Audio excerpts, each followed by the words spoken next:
El área de atención a seguros privados de HLA Los Naranjos patrocina este espacio.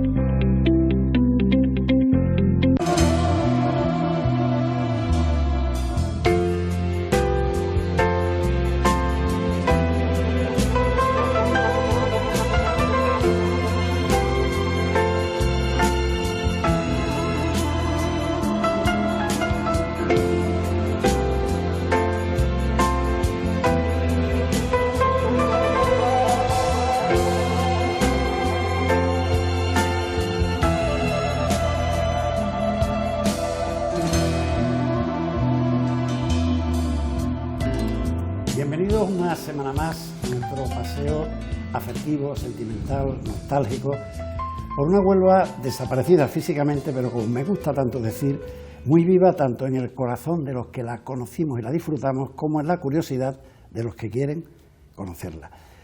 Y ahora os voy a decir una frase que repito algunas veces en el programa y digo que es mucho más importante sentirse que ser. Nuestro invitado de esta noche es utrerano de nacimiento, pero yo creo que se siente, además de utrerano, profundamente vinculado personal y profesionalmente a nuestra ciudad. Bienvenido, Esteban Brito López. Bien hallado, Diego López. Te digo lo digo mucho, lo de sentirse y ser, porque ser eres, aunque tú estás muy orgulloso de ser de verdad, pero muchas veces eres donde naces, sobre todo que son hijos de guardias civiles o de militares, donde le toca. Pero sentirse es más importante, te sientes donde tú quieres sentirte. Efectivamente, los utreranos somos muy de Utrera, pero yo llevo en Huelva más que en cualquier otro sitio, pero no solo porque yo viva en Huelva, sino porque, bueno, me siento onubense, onubense de Utrera o utrerano de Huelva. Ya a gusto del consumidor. Bueno, yo te leo tu currículum profesional y mariano, muy importante, porque llega a nuestra ciudad en un año muy señalado, 1992, hace ya nada menos que 33 años. Llegas como magistrado. Llego como magistrado. Pero desde 1997, bueno, desde 1997 hasta 2010 eres decano. Yo leo para no despistarme. Haces una cosa que también tuve el placer de conocer a una antecesora tuya, Carmen Orrá, eres juez de menores, y en 2018 pasas como magistrado a la Audiencia Provincial. Desde 2009, muy importante, eres miembro de gobierno del Tribunal Superior de Justicia de Andalucía y desde este mismo año eres presidente de la Audiencia Provincial de Huelva. Hace dos meses escaso. Escaso, largo.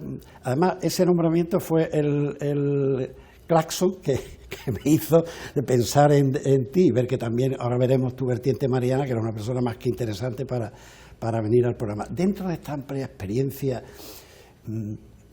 ¿qué te ha impactado? ¿Qué te ha señalado más? ¿Los menores? ¿La audiencia? Hombre, todo.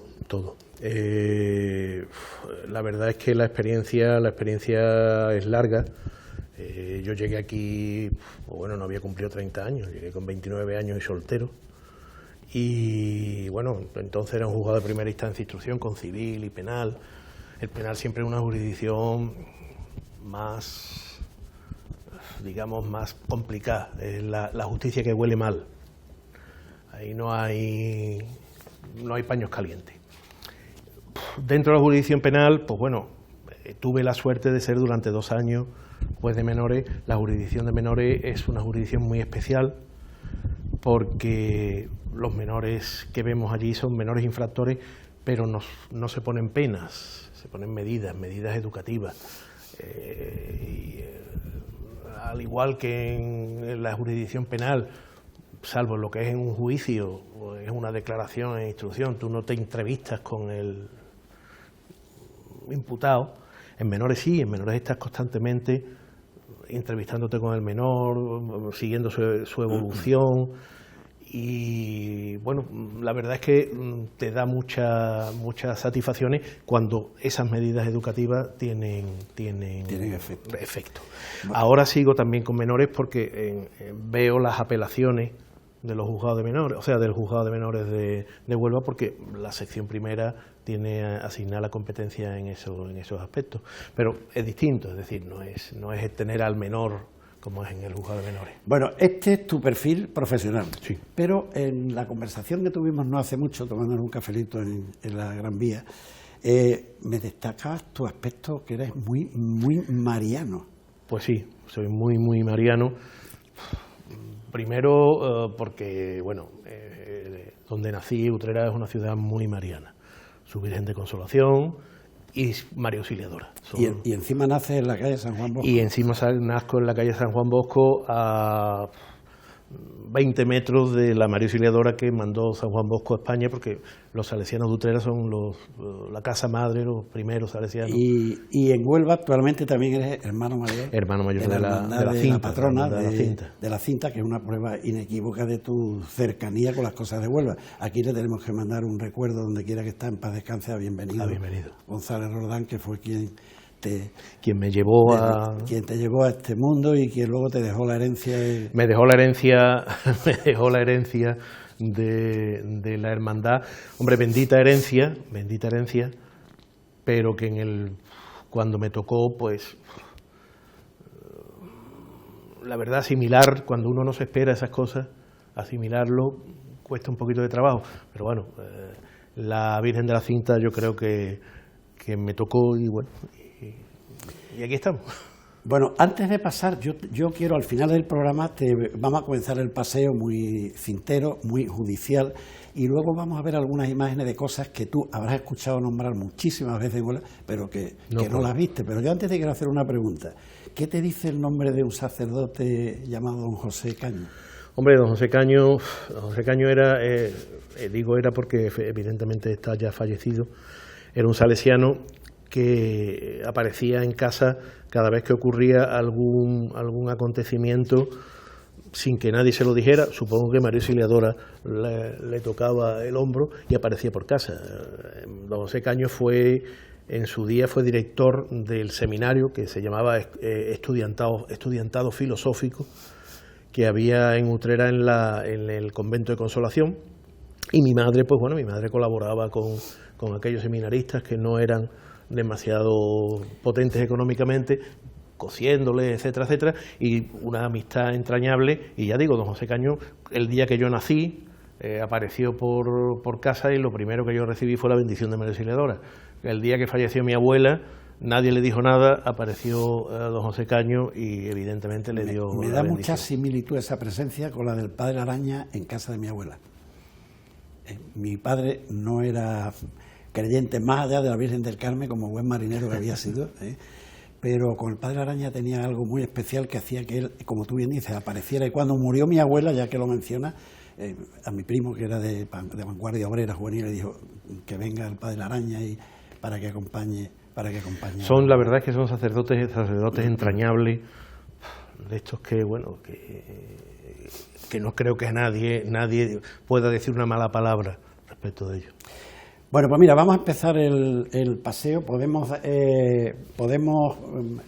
iniciar la primera fotografía. Y la primera fotografía he querido que sea, yo te digo, tu Santuario de la Cinta. Santuario de la Cinta. Y es que Santuario de la Cinta, esa imagen es la que yo conozco, porque de pequeño mi madre me llevaba de paseo al Santuario de la Cinta, pero ya luego de adolescente, en Huelva había 2 sitios para los adolescentes pasear. La tarde de los domingos era venir hasta la Cinta, camino de tierra, o por las mañanas haber ido a donde estaba la antigua Fuente de las Naciones, que estaba a 500 metros del muelle de Río Tinto. Entonces a mí esta imagen me trae tantos recuerdos. Fíjate bien que no hay ni una edificación, no hay ninguna altura, tienes Saltés allí al fondo, tienes la ría. No está hecho el jardín todavía, o sea, Sí. Los jardines de la Cinta están ahí, digamos que dibujados, pero no están, porque la casa de ejercicios tampoco yo creo está. que esta foto es de mediados del siglo pasado, aproximadamente, Sí. años 40, 50, porque Sí. yo en el año 60 y algo ya frecuenté la casa de ejercicios, inclusive tuve allí, yo pertenecía a un club muy conocido en Huelva, el Club Atlético Veracruz, que bueno, pues tenía un componente también religioso, con la Hermandad de la Oración en el Huerto, y frecuentaba con un cura del que tengo muy buen recuerdo, con don Francisco Girón, muy conocido aquí. Lo conocía, don Francisco Girón lo conocí, Y entonces muy yo, superficialmente, pero lo conocí. Y esto entonces la fábrica original era de inicios del siglo XV aproximadamente, y más tarde se construyó en el siglo XVIII un atrio con un segundo piso donde se destinó a hospedería, dependencia de la hermandad y a la casa del santero. Y Casa del Santero concretamente estaba en este lado, la parte de arriba, que es nuestra sala capitular, tiene la bendición, digámoslo así, de ser el sitio donde don Manuel Siguró tuvo la primera escuela de niños pobres.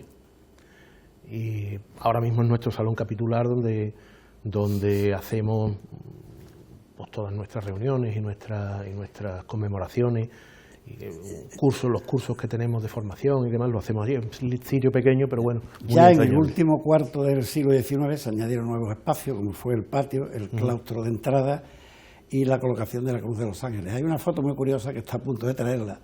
Yo cuando joven, entre otras cosas, estaba en el grupo de coros y danza, y se hizo una fotografía por parte de Educación y Descanso para promocionar al grupo que iba a participar y participar en los festivales de España, y está el grupo, todos los bailadores cogidos de la mano en un redondel alrededor de la cruz. Es una foto preciosa, muy bonita, la utilizaron como publicidad del grupo en los festivales de España.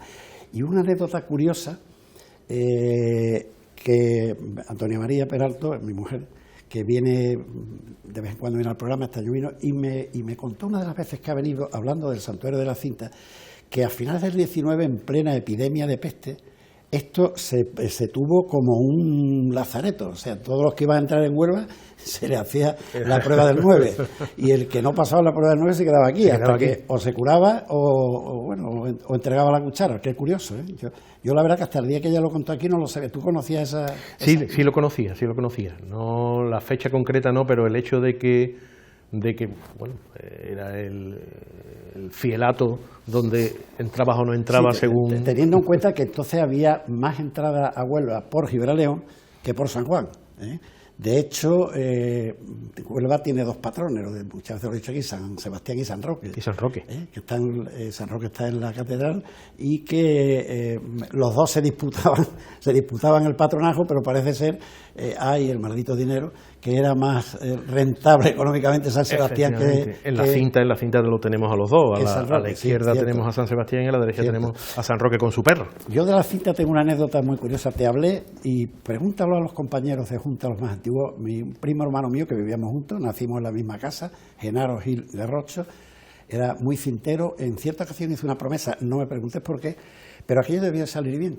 Y entonces la promesa era ir todos los domingos a misa a la cinta, y fue yendo todos los domingos a misa durante no sé cuántos años, y tuvo, no sé si fue una señal de la Virgen, se murió un 8 de septiembre, y tenía la costumbre de en la misa del Gallo, teníamos un grupo, yo era mucho más joven, 10 años más joven que él, yo tocaba la bandurria, otros la oud, otros la guitarra, y íbamos a la misa del Gallo siempre a la ermita de la cinta. Y te estoy hablando de principios de los años 60, que ni carretera, ni luces, ni... En fin, era una...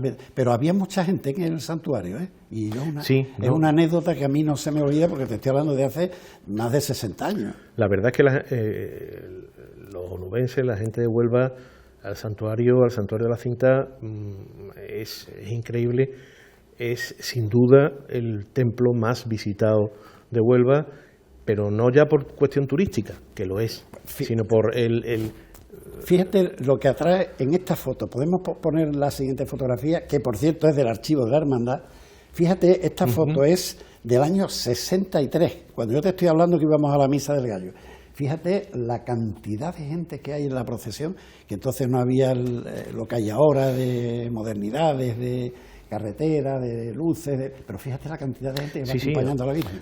Actualmente, bueno, el año pasado con esto de los drones y demás, que te miden por metro cuadrado las personas y demás, en la subida a la cinta hubo 20.000 personas.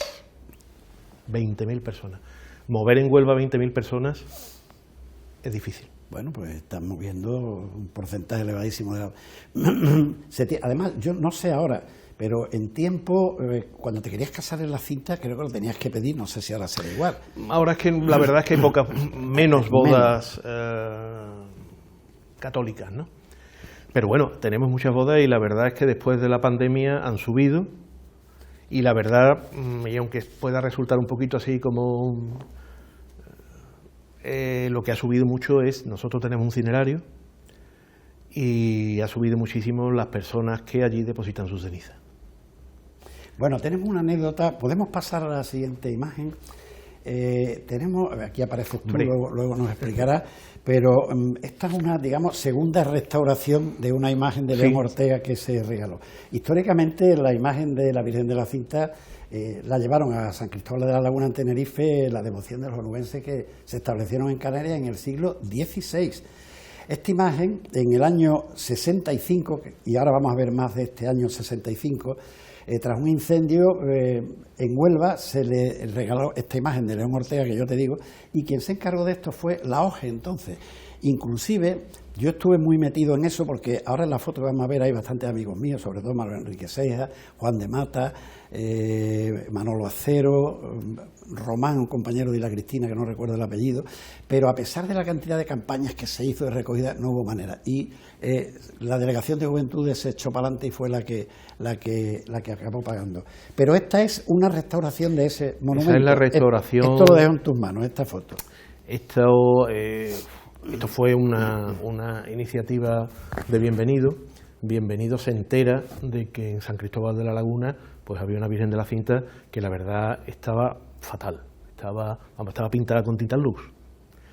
Había un sacerdote que no quería que aquello se moviera, absolutamente nada. Este sacerdote murió y aquel señor que está allí a mi derecha es el hermano mayor de la Hermandad de la Cinta y del Cristo de Burgos, de San Cristóbal de la Laguna, y la verdad él se puso en contacto con la hermandad, que no sé qué, que querían restaurar la imagen, no sé, vino en el barco que une Huelva con Santa Cruz de Tenerife, vino en plena pandemia, con lo cual pues, sí, ya os veo ahí a Pilar, con todas las dificultades que teníamos.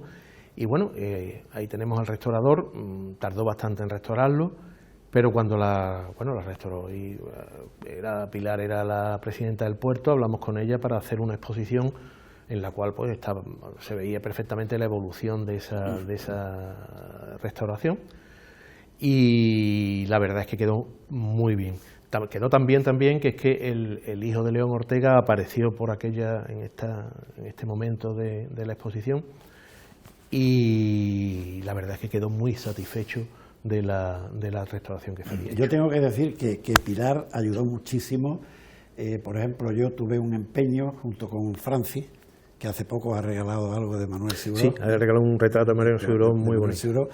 En un programa, tal cual estamos aquí los dos, se puso una foto antigua de la Fuente de las Naciones. Y digo, Francis, ¿por qué no intentamos a ver si se hace una nueva y tal y cual? Bueno, pues venga, vamos para adelante. Empezamos, y quien estaba de la presidencia del puerto entonces, que no recuerdo el nombre, había sido alcalde de Jabú, bueno, el anterior era Pilar, que luego fue diputado, pero no sí. Y el hombre nos atendió muy bien, nos invitó a un café estupendo, pero bueno, ahí se quedó. Y cuanto que a Pilar ya está neta, la contó ella misma el día de la inauguración de la nueva, de la recreación. Fue montado precioso, la ría, un atardecer, una orquesta de cuerdas, preciosa. Y ella lo comentó, porque ella siempre que yo ponía, cuando ella estaba en la oposición al ayuntamiento, y yo siempre que ponía algo de la Fuente de las Naciones decía, me gusta, me encanta y tal y cual. Y el día que la nombraron le dije, Pilar, ya te has cogido las manos, ahora estás tú y eres la que vas a decidir, así es que tú dirás. Y me dijo que dice, veniros para acá. Para acá, y sobre la marcha con Ignacio, que era el director entonces, cogimos el coche del puerto y fuimos. Independientemente de lo que es la restauración en sí, lo que es verdaderamente importante es que cuando la imagen ha vuelto a San Cristóbal de la Laguna, la devoción a la Virgen de la Cinta se ha incrementado. Es decir, incluso tiene una capilla propia en la catedral, y bueno, aunque sus procesiones son un poquito distintas a las nuestras, pero la primera vez que salió fue una representación de la hermandad, a la cual yo no pude ir por cuestiones de trabajo, y es increíble lo que ha supuesto esta Virgen de la Cinta allí en San Cristóbal de la Laguna. Yo recuerdo que vino un miembro del Cabildo de la catedral, y yo creo que el hombre estaba no sabía muy bien a dónde venía, ¿no? y aparte de que le encantaron los chocos, los chocos fritos, pues la verdad es que el hombre se quedó prendado de nuestro santuario, de nuestra Virgen de la Cinta, y a partir de entonces, pues bueno, creo que puso todo de su parte para que la Virgen de la Cinta de León Ortega de San Cristóbal de la Laguna no fuera una imagen más. Pues mira, vamos a dar un paso atrás en la historia, podemos pasear la fotografía, y esta fotografía es preciosa, nostálgica. Aquí tengo caras conocidas, está mi amigo, es que mi amigo Manuel Enrique, que en paz descanse, bueno, fue ese amigo especial que tienes en tu adolescencia.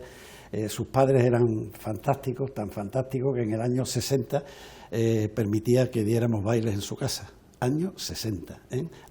Alguien aportaba el picú, que se decía, y su padre, don Benito, era representante de RCA Discos, con lo cual recibía todos los discos. Entonces, la verdad es que yo a la familia Seija, bueno, sigo teniendo mucho contacto con su hermano Ernesto, que fue también compañero en Radio Juventud. Pero fíjate bien, de aquí van a salir caminando, ahora veremos otra fotografía, hacia el muelle, y ahí el buque Isla de Cabrera lo llevó hasta la isla de Tenerife. A mí esta foto, yo estuve muy involucrado, era muy cercano también a estos movimientos juveniles, mucho siempre, pero en este año estaba yo haciendo mi servicio militar, o sea que lo tuve que ver en la distancia.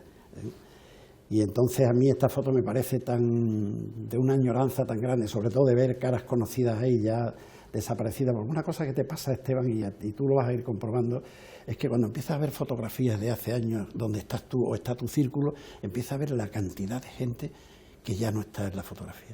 Antes creo que mirando el libro te he enseñado un equipo de tenis de mesa donde estamos 5 personas y digo, mira, el único que queda vivo soy yo. Bueno, para mí esta foto me parece muy nostálgica, pero fíjate, pasamos la siguiente, que fotos más bonitas bajándola. Mi querido amigo Manuel Enrique es el que está a la izquierda, debajo, con el uniforme de la OGE, con el chaleco gris, y la que está a su lado es su madre, Nina, que se lo he consultado a su hermano, digo, confírmame que es tu madre, ¿no? Porque a mí no me cabe ni mucha duda, pero vamos, confírmamelo. Fíjate que pasando junto al Moravito, pero fíjate ya la expectación y el cariño, estamos hablando del año 65. Un lugar, el Humilladero es un lugar muy querido para nosotros, porque además hay la persona que está totalmente a cargo de él, que es Manuel Antonete, con 90 y creo que cumplió este año 90. ¿Manuel Antonete Delgado? Sí. Es que lo conozco tantos años en el banco, y él tenía un almacén de distribución de alimentos, sí, o algo así. Entonces a mí, pues fíjate, pues el espíritu de... Pues no había escuchado hablar de él, pero siempre he tenido de él un concepto de buena persona. Pues tiene aspectos que tú lo veías, Manuel Antonete. Además yo llevé la dirección de riesgos en el banco mucho tiempo, que eso te da, igual que a ti, el ojo clínico se te dispara, el ojo clínico como director de riesgos se te dispara, y Manuel Antonete de lo que pidas, lo que des, porque sabía que era una cosa certera. Mira, me alegro que lo hayas nombrado. Pues el alma mater dale un abrazo de mi parte cuando lo vea, porque yo hace que no lo veo muchísimo. Pues creo que cumplió 95 años, está fantástico, con su bastón y demás, pero es el que se encarga de esa cuestión, recoge las monedas del cepillo cuando no nos lo roban. Tú sabrás que durante muchísimos años, cuando se entraba en Huelva, yo me incluyo, al entrar o salir, al pasar por ahí, nos santiguábamos, siempre. Y además íbamos mucho, en época ya bancaria, que íbamos mucho a una venta que había ahí, que era el Frenazo, que yo no sé si seguirá existiendo o no, en Cardeña, y como íbamos mucho a tomar la copa, a comer, a almorzar, siempre... Al ir vacío y al volver con el depósito lleno, de verdad que siempre era como encomendarte de alguna manera, era un sitio muy devoto. Bueno, pues vamos a cambiar de tu vida mariana a tu vida profesional. Y ahí tiene la primera sede de la Audiencia en Huelva. Eso había sido la casa señorial de los Trianes, una familia muy adinerada de Ayamonte. Esto inicialmente fue una casona barroca de propiedad de Diego de Guzmán y Quesada, que en 1768 pasó a los Trianes. Esta es la calle Puerto. La calle Puerto hubo un momento que era un centro, lo mismo que la Placeta, digamos, era el centro comercial. En la calle Concepción, el centro lúdico, este era el centro VIP, como digo yo. Ahí estaba el ayuntamiento, estaba la Diputación, estaba la Casa del Millón, estaba el Palacio de Moraclaro, o sea que era una calle estaba la Audiencia, Yo el recuerdo que tengo de la audiencia es muy curioso, las cosas de los críos, porque que yo vivía en la calle Verdigón, el negocio de mi padre estaba en la calle Amado de Lázaro, más hacia la Merced. Entonces, yo estudiaba comercio, que estaba también en la calle Verdigón, pasaba por aquí y había mucho trasiego de trayendo a los presos y los traían en coche de caballo. Una pareja de la Guardia Civil, y recuerdo algún que otro caso que venían andando, no sé si es que, no creo que lo trajeran andando desde la cárcel, porque es que la cárcel entonces, decirte que estaba fuera de Huelva es poca cosa, o sea, tenías que echarte el bocadillo para ir de paseo a la cárcel. Entonces tengo, porque luego además esto también fue comandancia de la Guardia Civil. Y bueno, pues este fue el primer, digamos, sitio que ocupó la audiencia. Tenía un patio muy bonito con un pozo. Sí, el pozo, hay quien dice, nosotros tenemos allí en la cinta tenemos un brocal, y hay quien dice que el brocal es de ese pozo, aunque otros dicen que no, que es del Instituto ¿Rábida? Sí. No sé cuál de las dos versiones será la buena, pero vamos, tenemos allí un brocal. Esto lo diré una vez más, la gente dirá, qué pesado eres. ¿Hubo necesidad de tirar el Palacio de los Trianos en la casa? Pues bueno, pero al tirarlo había que levantar un inmenso muro blanco con el anuncio de Telefónica. No. Bueno, porque se puede hacer hoy con la sensibilidad urbanística que hay, eso no se hubiera permitido. No se hubiera permitido. O se hubiera hecho algo apropiado a lo que había, lo mismo que si sigue la misma acera hacia arriba, llega al Palacio de los Garrochos. No sé si fueron familia mía o no, pero el apellido está, que tiraron aquello. Sí, nosotros conservamos el escudo. Sí. Yo, por cosa sentimental, el día que lo iban a tirar, fui a verlo tirar, y llegó esas máquinas con estas bolas que disparan. Esteban, la bola rebotaba, y decían que estaba en ruinas. Las bolas rebotaban en los muros de... En aquella época, en los años 60 y demás, se hicieron muchos desmanes. Porque bueno, es que la conservación de todo esto es cultura. Entonces, desgraciadamente, Pues fíjate qué imagen más curiosa vamos a ver ahora. Donde vamos a ir ahora, ahí es donde están ahora los juzgados. Pero estos son, digamos, lo básico de la primera construcción, que fue la Escuela de Maestría Industrial. Después de la Escuela de Maestría Industrial estuvo la Delegación de Educación y Ciencia, y ahora están los juzgados de primera instancia. Los juzgados de primera instancia. Pero es una foto muy curiosa. Fíjate que al fondo está el campo del velódromo. Sí. Y a la izquierda está el economato de Río Tinto. Para los empleados de Río Tinto, economato que sirvió también como apoyo al trueque que hizo el Ayuntamiento de la Casa Colón. Una de las condiciones que puso la compañía de Río Tinto fue que ahí se construyera el inmenso edificio que hay ahora, igual que en el hospital de los ingleses se hiciera el Corte Inglés, y que en la bajada del hospital de los ingleses hubiera la cantidad de adosados que hay en la cuesta, esa cuestecita que baja. Entonces fíjate qué foto más... Al fondo están los talleres de Río Tinto, porque claro, el campo y los talleres, como había vía, estaba separado por una tapia bastante alta, que los juveninotes que todavía no jugábamos en el velódromo, si queremos jugar al fútbol en el Titán que estaba detrás, o te ibas andando hasta la Fuente de las Naciones, o aprovechaba que no había trenes y tu madre y tu abuela no te veían, y saltaba ya la tapia, tenía los agujeros hechos de tanto subir y saltaba. Pero a mí me parece una foto... Sí. Además, ahora está ahí el Palacio de Justicia, está ahí el Hotel Luz. Sí, eso, mira, pasamos la imagen. Pasamos la imagen y ahí lo tiene. Ahí está. Ahí lo tiene. Ahí lo tiene. El año 71 me parece que lo inauguraron. Y se hizo en el 21, hizo los 50 años. Pues sí, a ver, el campo de fútbol del velódromo, el último partido que jugó el Recreativo Oficial, que fue cuando ascendió por vez primera a segunda división con el Elche, fue en el año 57. Y luego yo estuve jugando como juvenil federado los campeonatos juveniles provinciales en el Veracruz que te nombré, y estuve jugando hasta el año 62. Y luego, muy de inmediato del año 62, cuando yo ya cumplí la edad de juvenil, hubo un verano una prueba hípica, y ya prohibieron, a raíz de la prueba hípica, prohibieron el deporte, y ya luego se tiraría, o sea que eso se debió de tirar, pues no lo sé, 63, 64, no lo sé. El Palacio de Justicia se inauguró en el 71, además, bueno, hay en un pasillo hay las portadas del entonces Odiel, digamos con la evolución de la construcción del palacio, desde la aprobación de la obra hasta el 71 que lo inauguraron. Pues yo hubo unos años en que, por razones de mi trabajo, iba casi diariamente, porque además de llevar el tema de la dirección de riesgo, la gente dejó de pagar, empezó a dejar de pagar, cosa que hace años era impensable. ¿Quién devolvió una letra hace años? Madre mía, eso era una mancha. Bueno, pues ya la gente dejó de pagar y entonces se empezó a ejecutar y crearon un departamento que se llamó Unidad de Activos Irregulares, que lo adosaron a riesgo, con lo cual yo tenía que ir muchas veces a subastas, y me tuve que mover bastante, pero me recuerdo que entonces, te hablo del año, del año 60 y 70,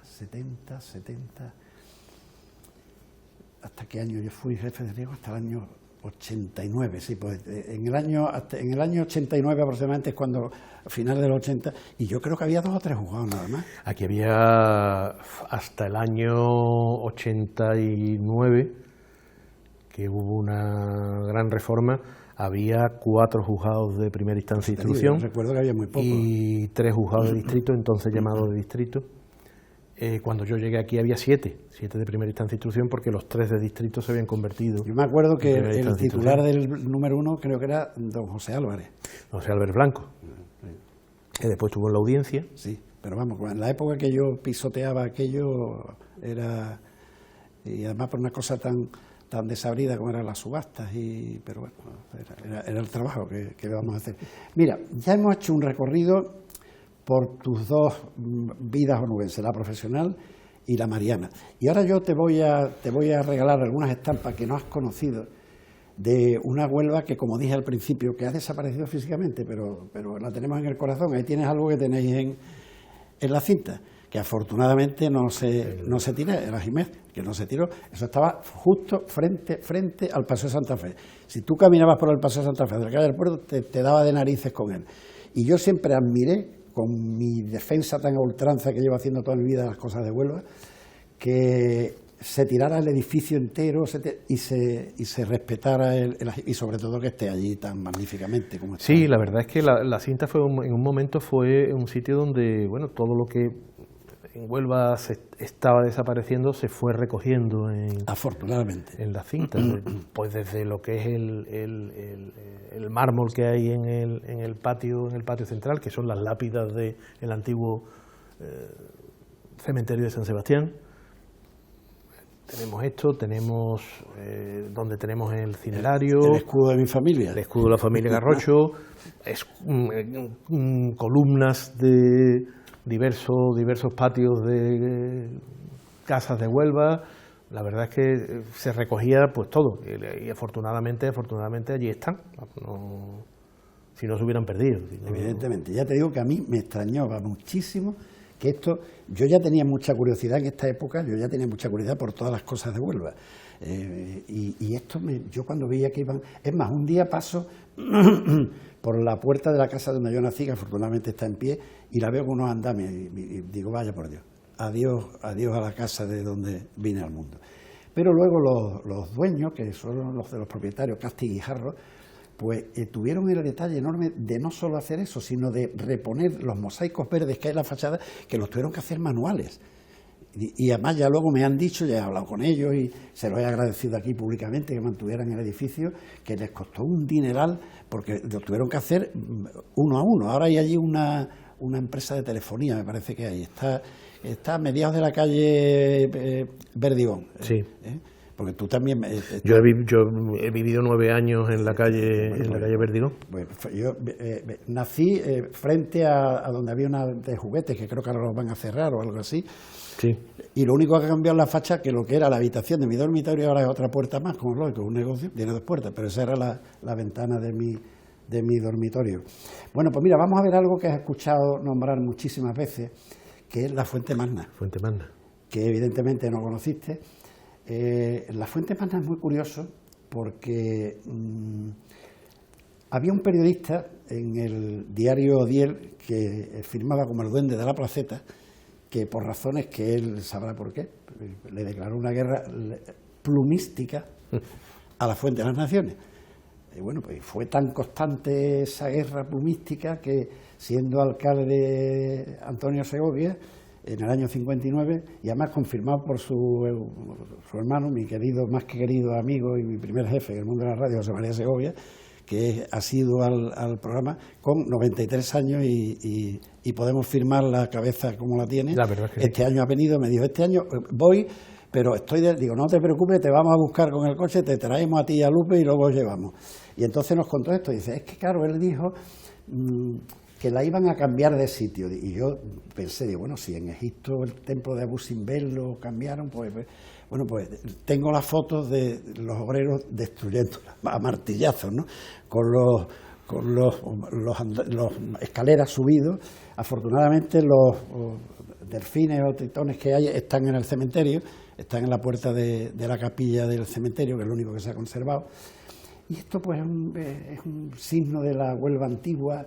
A la izquierda había la taberna más popular del centro, que era la taberna de Doña Rosa, que se decía que era donde se bebía la mejor manzanilla de Huelva. Había fotos hechas por un fotógrafo de Huelva, Diego Calle, su nieto es amigo y su hijo Antonio lo conocí, Antonio Calle Mancha, pero este era un fotógrafo de muchísimo prestigio y tiene fotos de personajes de Huelva con monaclaros de ese tipo en las tertulias que tenían en la puerta de la taberna de Doña Rosa. En fin, Huelva va, como es lógico, como todas las, va cambiando de cara.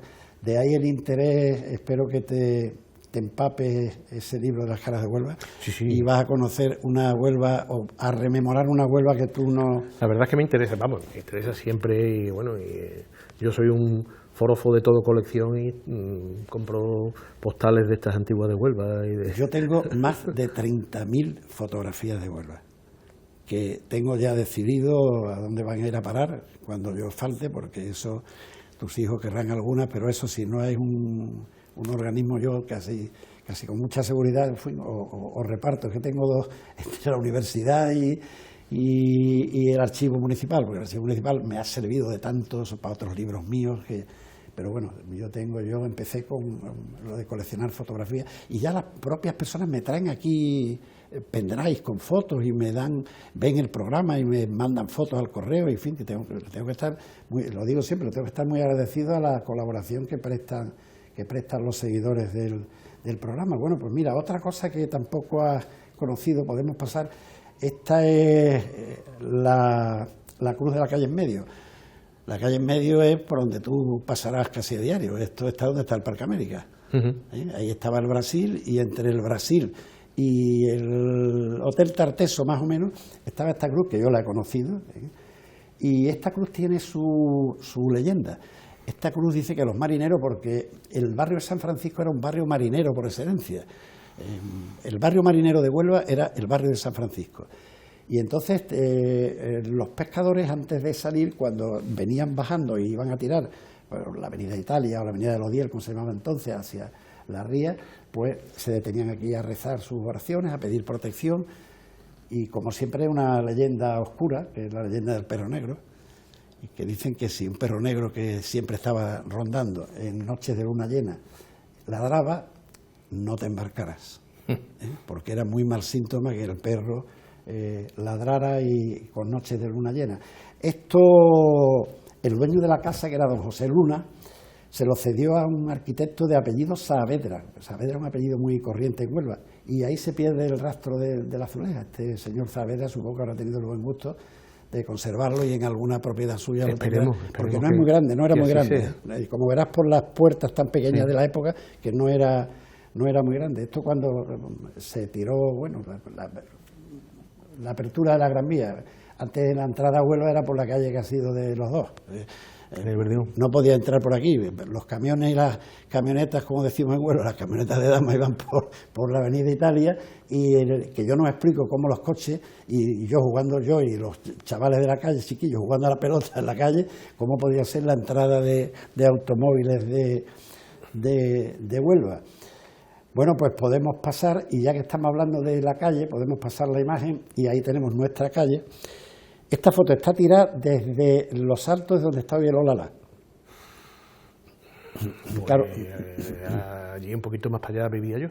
No, ya no conoces nada, porque, Nada, evidentemente. lógicamente, esa casa que se ve de esquina, que ahora es una cafetería, no sé, Sí, no sé cómo se llama, eso antes, francés o algo así. yo lo conocí como una papelería. Sí, también. Sí, bueno, pues eso durante muchos años era un refino, el refino de Brígida. Y un refino en aquella época te compraba desde un champú hasta un frasquito de colonia, hasta un jabón, y era el refino de Brígida. Y más para adelante, en la misma acera, estaba la Escuela Pericial de Comercio, donde yo hice comercio, que antes había estado el Banco de España y la ONCE, la Organización Nacional de Ciegos. Y esta foto es del día que don Pedro Cantero Cuadrado llegó a Huelva como obispo, el 22 de octubre de 1953. Primer obispo de la diócesis de Huelva. Yo me acuerdo que fue un día grandísimo, sobre todo en la Plaza de la Merced, cuando llegó hasta lo que entonces era Iglesia de la Merced, que luego se elevó a catedral. Impresionante cómo estaba toda la calle San José, la Plaza de la Merced, en fin, fue un hombre